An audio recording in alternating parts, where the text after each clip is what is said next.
लिखा है। तो ये यूनिवर्सिटी ग्रांट कमीशन आज बीजेपी ग्रांट कमीशन बन गया, आरएसएस ग्रांट कमीशन बन गया है। ये उसके हाथ की कठपुतली बन गई है।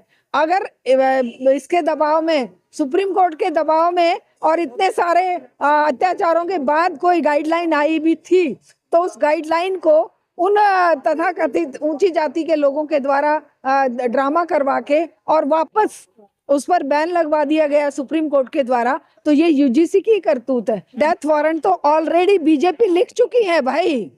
अगड़ी पिछड़ी छोटी बड़ी सभी जातियों के युवा तो आज बर्बाद हैं। नशे की नदियां बह रही हैं, धर्मांधता में उन्हें डुबोया जा रहा है, उनको लेके कांवड़ में लगा दिया जाता है, अभी हिंदू सम्मेलन में लगा दिया जा रहा है, कभी उनको 5 धाम 7 धाम की यात्राओं में लगा दिया जा रहा है। उनको क्या इंसान छोड़ा है? तुम क्यों आरएसएस और बीजेपी के उसमें घुस रहे हो? वो तुम्हें बेवकूफ बनाकर तुम्हारे कभी कांवड़ लाने में लगाते हैं, कभी तुम्हें लठ हाथ में दे के नारे लगाने में लगाते हैं, और कभी तुम्हें यात्राओं में फंसाते हैं। तो उन सबको ये ध्यान रखना चाहिए कि लड़ना है ऊंची शिक्षा प्राप्त करने के लिए, लड़ना है रोजगार प्राप्त करने के लिए।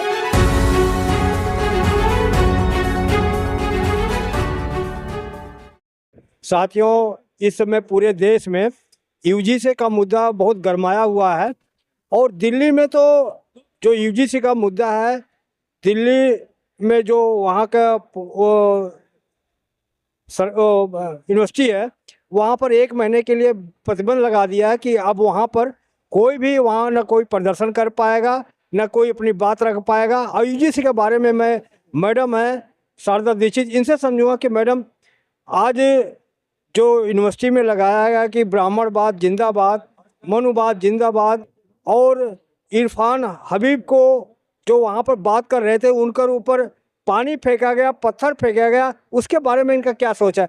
मैडम, दिल्ली में यूजीसी के बारे में आपको पता ही होगा, एक रुचि तिवारी का बड़ा हाईलाइट हो रहा है कि वो एक जात का तिवारी के टाइटल की वजह से उनका अत्याचार हो। आप भी तो एक ब्राह्मण है मैडम, आप क्या कह रहे हैं कि अब ब्राह्मणों के ऊपर बहुत अत्याचार बढ़ने वाला है, अब उनको अलग देश बनाना है या तो विदेश चले जाएं, क्या आपका मानना है?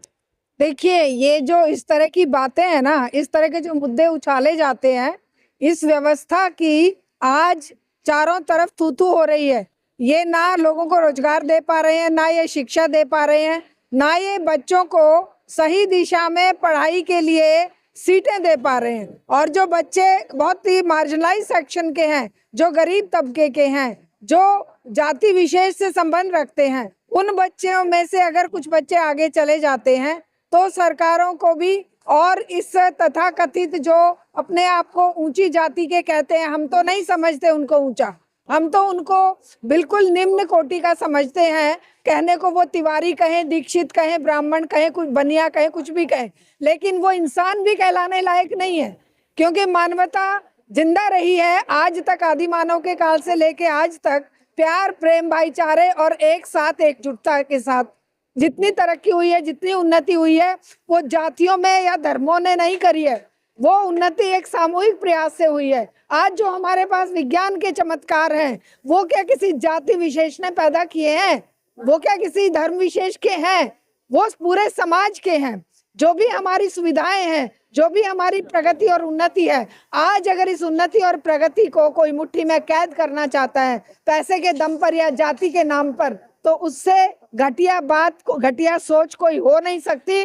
चाहे वो कोई मेरे जैसी हो, चाहे कोई रुचि तिवारी जैसी हो, और चाहे कोई और इसी तरह के जातिगत भेदभाव खड़े करने वाली ऊंची जाति की महिलाएं हो या पुरुष हो, हम उन सबको इस बात के लिए बिल्कुल उनकी भर्त्सना करते हैं जो जातिवादी नारे लगाकर इस समाज को टुकड़ों में बांटना चाहते हैं। क्योंकि समाज की लड़ाई आज शिक्षा, रोजगार, प्रदूषण, ये जो बच्चों के लापता होते हुए जो हमें खबरें मिल रही हैं, और इसी तरह के जो लगातार मजदूरों के हक छीने जा रहे हैं, उनके हकों की लड़ाई लड़ने का टाइम है। हकों की लड़ाई ना लड़ी जाए, मजदूरों के कानून जो 32 से 44 कानून लड़कर लिए थे वो खत्म कर दिए। और मजदूर वर्ग कौन है? वो सारे हमारे उन्हीं सदियों से दलित और कुचले हुए लोगों के बच्चे हैं, वही लोग हैं। लेकिन आज ये नहीं चाहते कि वो बच्चे ऊपर आए या वो बच्चे सम्मान पूर्वक जीवन जीने के लिए यूनिवर्सिटी और कॉलेजों में जाएं।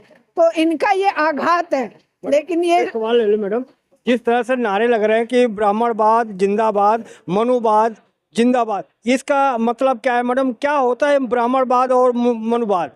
देखिए, जो एक सड़ी गली सोच है, जो एक सामंतवादी सोच है, जो मनुवादी सोच किस बात का प्रतिबिंब है? उस सड़ी गली सोच का प्रतिबिंब है जब हजारों टुकड़ों में भारतीय समाज बटा हुआ था।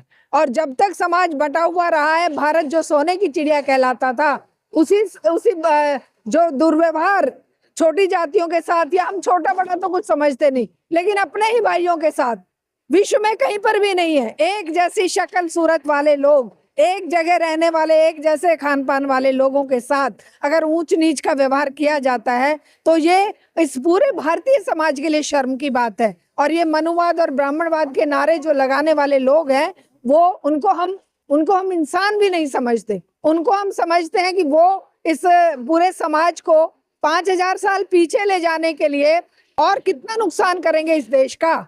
सदियों तक देश बर्बाद हुआ है, और आज भी विश्व में कहा एआई का सम्मेलन करने के नाम पर यहाँ पर क्या ड्रामा हो रहा है, और दुनिया चांद पर जा रही है, दुनिया मंगल ग्रह पर पहुंच गई है, और यहाँ पर ये जातियों के आधार पर युवाओं को लड़ा रहे हैं। युवाओं के स्थान तो होने चाहिए उच्च शिक्षा के स्थानों, उच्च शिक्षा के यूनिवर्सिटियों में होने चाहिए, लैब्स में वैज्ञानिक इसके लिए, चमत्कारों के लिए, वैज्ञानिक चिंतन के लिए, लेकिन आज ये उन्हें उलझा रहे हैं। आज इनके पास, इस व्यवस्था के पास ना रोजगार है ना शिक्षा है, केवल जाति का दंश और धर्म का दंश जहर उनमें भरकर आपस में लड़ाने का काम ये व्यवस्था कर रही है।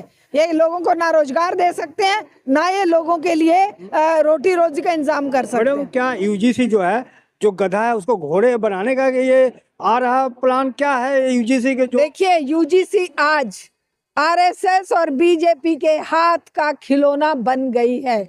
यूजीसी की जब स्थापना हुई थी 50s के दशक में, इसलिए नहीं हुई थी कि वो सरकार का माउथ ऑर्गन बनकर वो सरकार की, क्योंकि सरकारें आएंगी जाएंगी, क्या यूजीसी भी रोज बदली जाएगी? क्या यूजीसी जो एक जो प्रतिष्ठा थी यूजीसी की, वो मिट्टी में मिल गई है? कभी वो जातिगत आधार पर वो जारी करती है, और कभी वो, अभी जानते हैं अभी क्या किया इन्होंने? अभी कहा है कि महिलाओं को नारायणी, एक इन्होंने अभी उस पर भी आपको एक वीडियो बनाना पड़ेगा, बाद में कभी फुर्सत से बनाइए।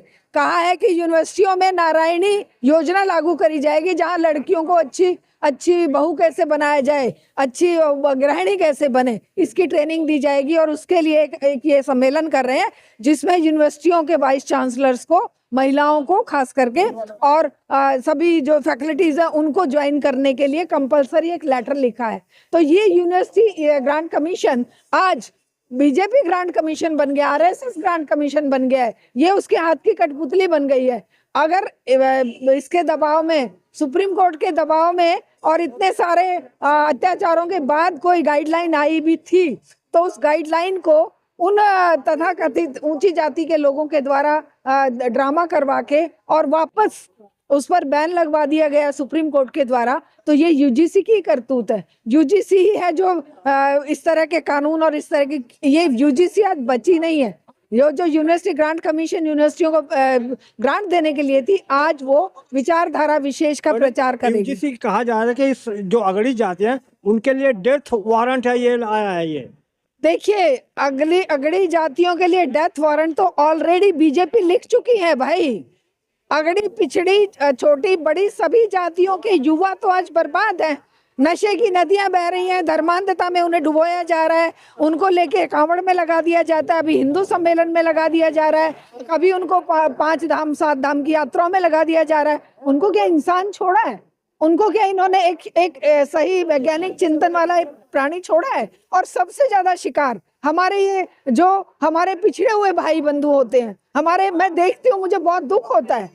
अरे ये ऊंची जाति, तथाकथित ऊंची जाति के लोग तो मलाई खा के इनकी तो पीढ़ियां तर रही हैं, लेकिन तुम क्यों उस धर्मांधता का शिकार हो रहे हो? तुम क्यों आरएसएस और बीजेपी के उसमें घुस रहे हो? वो तुम्हें बेवकूफ बनाकर तुम्हारे कभी कांवड़ लाने में लगाते हैं, कभी तुम्हें लठ हाथ में दे के नारे लगाने में लगाते हैं, और कभी तुम्हें यात्राओं में फंसाते हैं। तो उन सबको ये ध्यान रखना चाहिए कि लड़ना है ऊंची शिक्षा प्राप्त करने के लिए, लड़ना है रोजगार प्राप्त करने के लिए। दिल्ली यूनिवर्सिटी में अब बंद हो गया है 1 महीने के लिए। अब कोई भी बच्चा वहाँ अपना प्रोटेस्ट नहीं करेगा, अपनी बात नहीं रखेगा। आपका क्या प्रतिक्रिया है सर? देखिए, ये इनके प्रतिबंध लगा देने से क्या जनता की 140 करोड़ जनता की आवाज को रोका जाएगा? 60 करोड़ युवा है भारत में, 60 करोड़ आबादी युवा है। कब सबके मुंह बंद करेंगे क्या? 60 करोड़ युवा, इसमें कोई जाति का भेदभाव मत समझिए। जो ऊंचे चिंतन वाले लोग हैं, हमारे आप जैसे लोग हैं, उनका कहीं जाति आड़े नहीं आती है। वो सब मिलकर एक मानव मूल्यों को स्थापित करने के लिए, सेक्युलर, साइंटिफिक और डेमोक्रेटिक व्यवस्था स्थापित करने के लिए आवाज बुलंद करेंगे। Last word madam, professor Irfan Habib को वहाँ उनके ऊपर पानी फेंका, वहाँ पत्थर मारा गया, क्या कहेंगे उस पे? देखिए, प्रोफेसर इरफान हबीब एक हिस्टोरियन है और वो जो जिस मुद्दे को लेकर जो बोल रहे थे और वो जिस तरीके से मानव मूल्यों को स्थापित करने के लिए काम करते हैं, हम उनको सम्मान देते हैं, हम उनका आदर करते हैं और हम उनके साथ खड़े हैं कि उनके ऊपर जो अटैक हुआ वो कायराना हमला था, हम उसकी भर्त्सना करते हैं। और इस तरह के हमले ये उनके डर को, भय को दिखाते हैं। जो लोग इनके खाली शब्दों से डर रहे हैं, वो तो कोई हथियार लेके बात नहीं कर रहे थे इरफान हबीब, वो तो केवल शब्द प्यार, प्रेम, भाईचारे के बता रहे थे। वो तो उन सारे भाइयों को गले लगाने की बात कर रहे थे जो सदियों तक दबे कुचले रहे हैं। क्या इसी बात से डर गए ये लोग और उन पर पानी फेंकना या पत्थर फेंकना या डस्टबिन फेंकना यही उनके हथियार रह गए हैं? तो इनको शर्म आनी चाहिए इस तरह की कायराना हरकतें करते हुए। और हमें इरफान हबीब जैसे लोगों के साथ सीना तान के, मुट्ठी भींच के साथ खड़े रहना चाहिए। धन्यवाद मैडम। तो ये शारदा दीक्षित मैडम थी। कैसी बातचीत रही हमारी, प्रतिक्रिया में बताएं। और आप कहाँ से देख रहे हैं वो भी कमेंट में लिखेंगे।